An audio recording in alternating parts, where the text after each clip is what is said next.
Assalamualaikum warahmatullahi wabarakatuh dan salam sejahtera untuk kita semua. Perkenalkan, nama saya Resleni Raru, NIM H0313929, Prodi Pendidikan Biologi, Fakultas Keguruan dan Ilmu Pendidikan, Universitas Sulawesi Barat. Nah, kali ini dalam video ini saya akan membahas 10 model pembelajaran IPA terpadu. Selamat menyaksikan ya.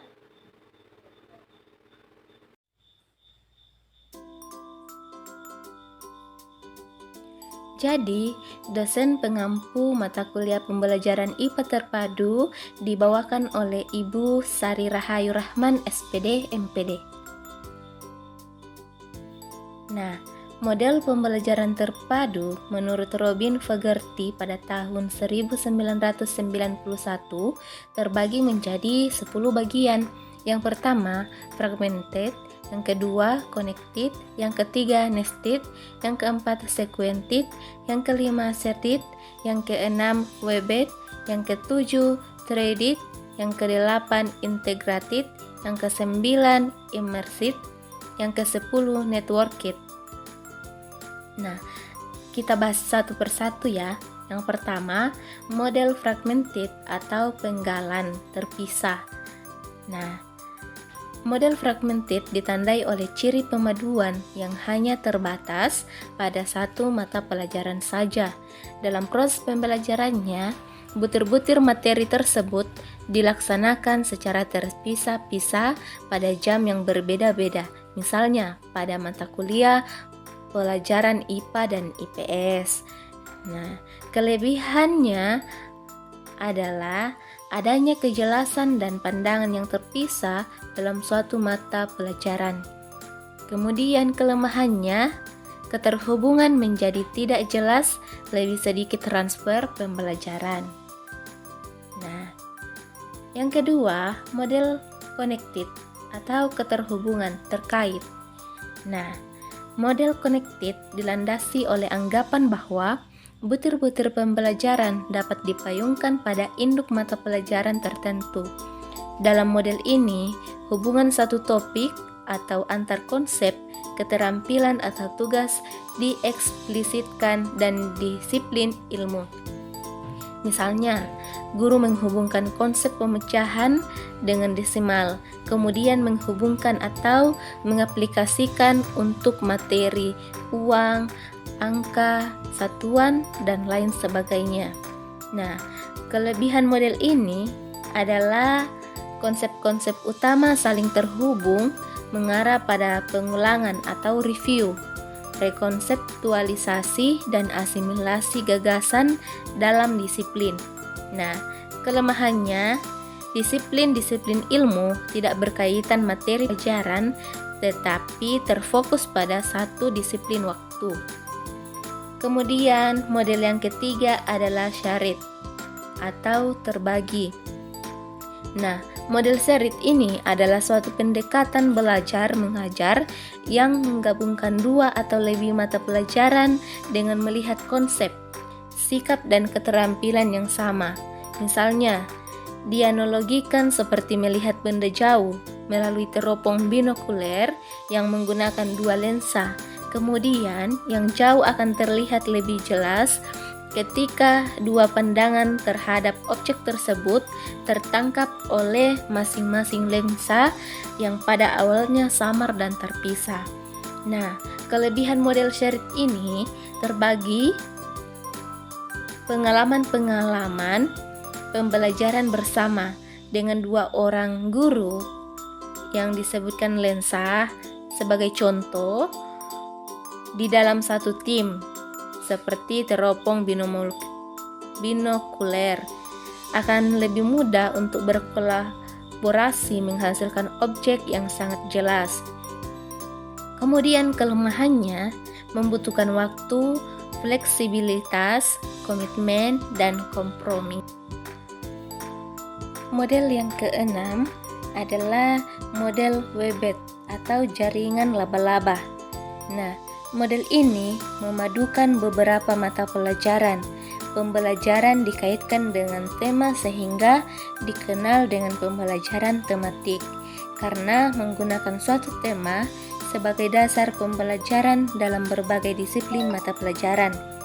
Misalnya, guru menyajikan pembelajaran dengan tema yang menghubungkan antara mata pelajaran. Kelebihannya dapat memotivasi siswa untuk melihat keterhubungan antar gagasan. Dan ada juga kelemahannya. Yang pertama, sulit dalam menyeleksi tema. Yang kedua, cenderung untuk merumuskan tema yang dangkal. Yang ketiga, tema harus dipilih harus secara selektif agar menjadi berarti dan relevan dengan pembelajaran. Kemudian model yang ketujuh adalah model three-edit atau satu alur. Nah, model pembelajaran terpadu yang memfokuskan pada penguasaan keterampilan sosial, berpikir sebagai jenis kecerdasan, dan keterampilan belajar atau direntangkan melalui berbagai disiplin ilmu mata pelajaran. Misalnya, pada suatu mata pelajaran membutuhkan pemecahan masalah dari mata pelajaran lainnya. Kelebihan membuat siswa dapat belajar bagaimana seharusnya belajar di masa yang akan datang sesuai dengan laju perkembangan era globalisasi yang mengembangkan metakognitif.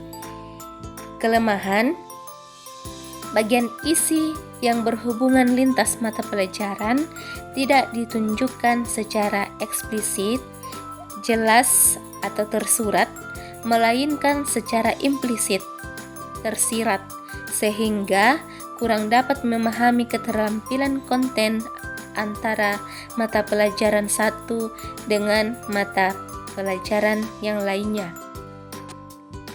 Kemudian model yang ke-8 adalah model integrated atau terpadu. Nah, model pembelajaran terpadu adalah memadukan berbagai mata pelajaran disiplin ilmu, tetapi ada penetapan prioritas untuk menemukan konsep, keterampilan, sikap yang sama dari berbagai disiplin ilmu yang saling tumpang tindih dalam berbagai ilmu. Kelebihan, mendorong siswa untuk melihat keterkaitan dan keterhubungan di antara disiplin-disiplinnya ilmu, dan juga siswa termotivasi dengan melihat berbagai keterkaitan tersebut. Kelemahan, membutuhkan tim antar departemen yang memiliki perencanaan dan waktu pengajaran yang sama. Model yang ke-9 adalah model imersif. Dalam model ini, guru membantu peserta didik untuk memadukan apa yang dipelajari dengan cara memandang seluruh pengajaran melalui perspektif bidang yang disukai, area of interest. Misalnya, siswa SMA tertarik pada pembelajaran IPA, maka siswa tersebut mendalami mengenai pembelajaran tersebut yang berkaitan dengan bidang tersebut. Kelebihan, dampak positif dari minat siswa menghasilkan pemikiran sesuai kemampuannya.